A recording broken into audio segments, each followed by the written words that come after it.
one king, Jai Singh, I believe it was the first or second, he offered to give protection to these Vrindavan deities, to Madan Mohan, to Govindaji, and to Gopinath.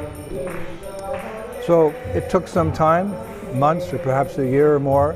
The deities were moved secretly from Kamyavan down here to this like a desert-like region, you could say, Rajasthan, and they were received by the Raj Jai Singh in Amber. Yesterday our Parikrama party visited Amber. Beautiful palace, beautiful fort, and the deities were safely brought to that place. Over time, different deities arrived at different times, but particularly Govindaji was given shelter there. And the king, after some time, he said, "You're the Lord, Govindaji, Radha Govinda. You deserve a proper accommodation and protection. So I will build a city for you. And you will be protected in that city from any invasions."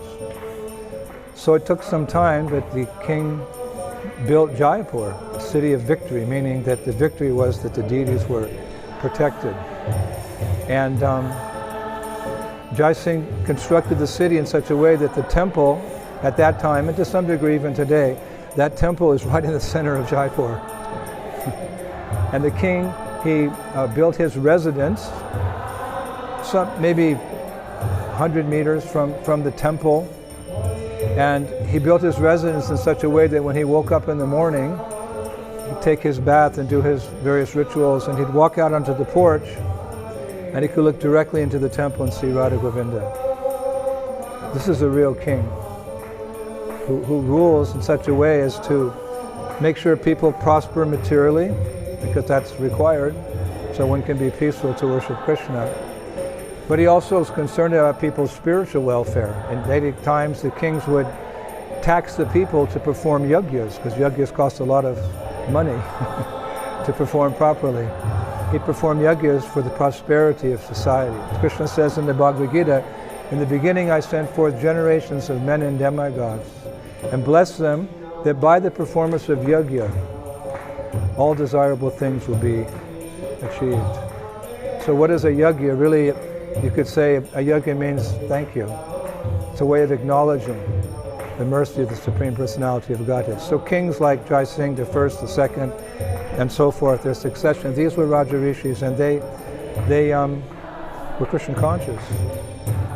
So Jai Singh built the city. He built a big wall around the city, and the deities have been protected ever since. This is some 300 odd years ago. And no one is able to harm Govinda. Of course, no one can harm Govinda, Krishna, but he gives us a service. So many different types of services, and one service is to protect him. So as a result, these deities, eventually Gopinath came as well. He has a beautiful temple. Madan Mohan came, but eventually went to Karoli. That's another story, another pastime. Karoli is a city some distance away from here. Radha Vinod, the deities of Lokanath Goswami are here, and little Damodar. He had to leave Vrindavan as well. Damodar is the deity of Srila Jiva Goswami, and that deity was carved by Srila Rupa Goswami. Rupa Goswami carved the deity and gave it as a present to Jiva Goswami. So very significant, especially this month. This is the month of Damodar, this is Kartik. So our Parikrama party of almost 350 devotees, we're relishing going to these different temples and taking shelter of these deities. And if you think about it, it's quite amazing. These deities, who were, for the most part, were established by Brajranag, the great-grandson of Krishna, 5,000 years ago, rediscovered by the 6 Goswamis of Vrindavan 500 years ago. One would naturally think that they should stay in Vrindavan, which is a good 4-hour drive from here. Another state, UP. So the history is they were moved here for particular reasons, so why not take them back? You could say they're Vrindavan deities, and they were worshipped with great devotion by the Brajavasis. So how is it that after several hundred years they remain here? Well, all you have to do is go to the Mangalarti in the Radha Govinda temple, the main temple in the city, to see how much devotion the people of this city have for Radha Govinda. And when I first came here in the early 70s, I was just amazed. The first time I walked into that temple, Mongol, I came a little early and I'm ready to see the door open. So thousands and thousands and thousands of people suddenly streaming in, singing so many devotional songs from the heart.